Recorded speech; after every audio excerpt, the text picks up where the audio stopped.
membaca Al-Quran, ada semangat untuk iktikaf di dalam masjid, itu karena keberkahan bulan Ramadan. Karenanya keberkahan bulan Ramadan ini mari kita manfaatkan dengan sebaik-baiknya. Bukan hanya di awal-awal Ramadan kita giat ibadah, bukan hanya di awal-awal Ramadan kita sering datang ke masjid, bukan hanya di awal-awal Ramadan kita baca Al-Quran, tapi hendaknya kita manfaatkan dari awal Ramadan sampai akhir Ramadan. Hendaknya kita sering melakukan kebaikan, karena Rasulullah SAW menyebutkan bahwa orang yang berpuasa akan diberikan oleh Allah Subhanahu wa Ta'ala keistimewaan. Di antara keistimewaannya disebutkan dalam hadis Rasulullah SAW, inna fil jannati babun yuqal lahu rayyan, inna fil jannati baban yuqal lahu rayyan, yadkhulu minha as-shaimuna yawmal qiyamah, la yadkhulu ahadun minhu ghayruhum, idza dakhalu ughliqa fala yadkhulu ahadun ghayruhum. Di dalam surga ada pintu yang bernama Ar-Rayyan. Pintu ini dikhususkan bagi orang-orang yang berpuasa nanti pada hari kiamat. Tidak akan dimasuki oleh orang-orang selain mereka. Jika orang-orang yang sudah berpuasa masuk ke dalam pintu Rayyan ini, maka kemudian ditutup pintu tersebut dan tidak akan ada yang masuk melalui pintu ini selain mereka. Ini di antara keistimewaan yang Allah berikan kepada orang-orang yang berpuasa. Tapi orang-orang yang berpuasa yang bagaimana sehingga kemudian mendapatkan keistimewaan seperti ini? Para ulama mengatakan orang-orang yang berpuasa yang sempurna puasanya. Karena ibadah puasa bukan hanya sekedar menahan lapar dan dahaga. Ibadah puasa bukan sekedar rutinitas kita tidak makan dan tidak minum mulai dari terbit fajar hingga terbenam matahari. Tapi kata Al-Imam Al-Ghazali, orang yang ibadah puasanya sempurna, di samping dia menahan lapar dan dahaga, dia juga menahan dari maksiat-maksiat anggota badannya serta maksiat-maksiat hatinya. Maka orang yang seperti ini, kata Imam Al-Ghazali, maka sempurna ibadah puasanya.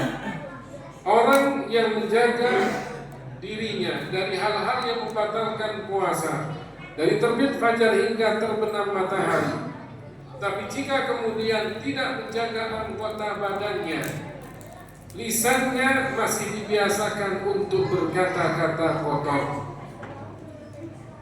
matanya masih dibiasakan untuk melihat hal-hal yang diharamkan, kakinya masih diajak untuk berjalan ke tempat-tempat maksiat, tangannya masih melakukan hal-hal yang diharamkan, maka orang ini dikatakan sah puasanya tapi tidak sempurna pahalanya. Begitu pula jika kemudian dia menjaga anggota tubuhnya dari hal-hal yang maksiat, tapi kemudian hatinya masih ada unsur riya. Datang ke masjid lebih dahulu agar dianggap dia orang yang rajin datang ke masjid. Sholat tarawih dengan begitu banyak dan lamanya agar dianggap bahwa dia orang yang khusyuk di dalam sholatnya. Sedekahnya yang paling banyak agar kemudian dianggap bahwa dia adalah orang yang paling dermawan. Maka hal-hal semacam ini bisa menggugurkan pahala dari amal kebaikan kita. Puasanya sah, tapi tidak akan mendapatkan kesempurnaan ibadah puasa. Karenanya jika kita ingin puasa kita sempurna, jagalah diri kita dari hal-hal yang diharapkan oleh syariat Islam ini. Kita puasa dengan menahan lapar dan dahaga. Kita juga puasa anggota tubuh kita untuk tidak melakukan maksiat-maksiat anggota tubuh. Dan kita jaga hati kita untuk tidak melakukan maksiat-maksiat hati. Karena Rasulullah SAW menyebutkan dalam sabdanya, rubba sha'imin laisa lahu min siyamihi illa al-ju'u wal 'atashu. Berapa banyak orang yang berpuasa tapi tidak mendapatkan pahala dari ibadah puasanya kecuali dia tidak makan dan tidak minum, kecuali dia menahan lapar dan dahaga. Ini artinya bahwa tidak semua orang yang berpuasa akan mendapatkan pahala yang sempurna.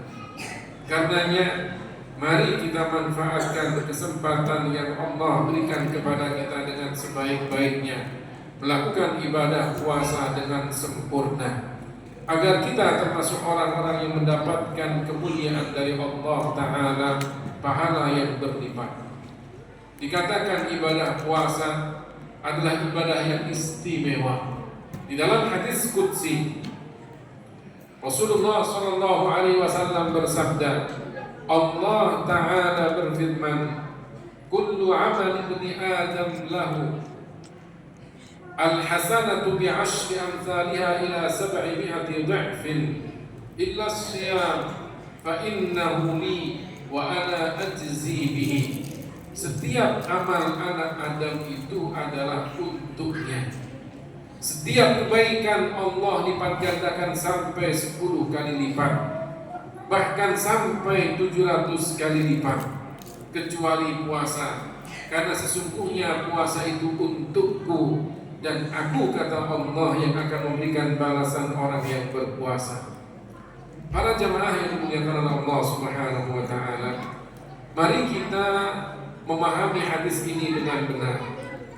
Yang pertama, Rasulullah SAW bersabda, Allah Ta'ala berfirman, setiap amal anak Adam itu adalah untuknya. Itu artinya setiap kita melakukan amal ibadah, pahalanya akan kembali kepada kita, kebaikannya, manfaatnya akan kembali kepada kita. Setiap kebaikan Allah lipat gandakan 10 kali lipat sampai 700 kali lipat.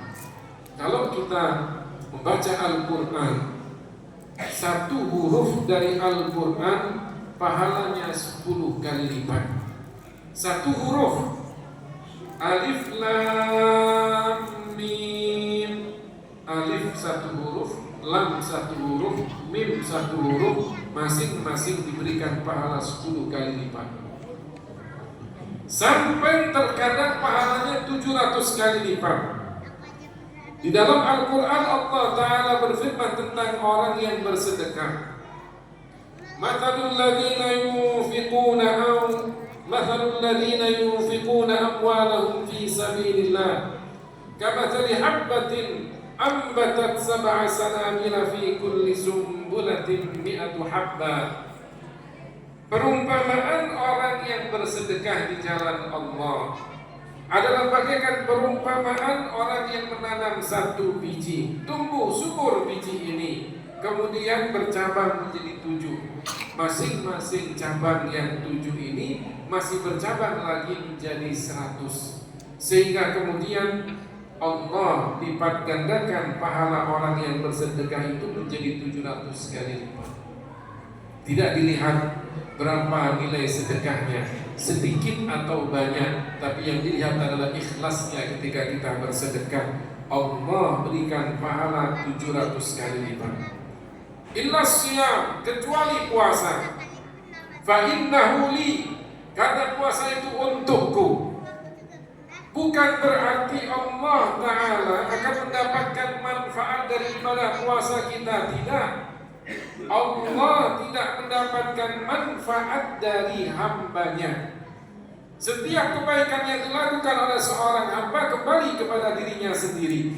Tapi kenapa dikatakan puasa itu untukku? Sebagian ulama kemudian menjelaskan,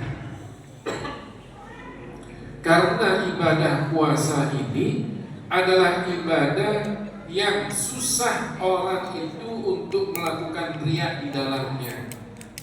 Riya, ingin dipuji, susah. Bagaimana dia akan melakukan riya di dalam ibadah puasanya? Kalau kemudian dia puasa, dia merasa lebih kuat daripada yang lainnya, bekerja lebih keras daripada yang lainnya, orang akan mencibir. ini puasa apa enggak ya? Kok tenaganya masih kuat saja? Begitu kan?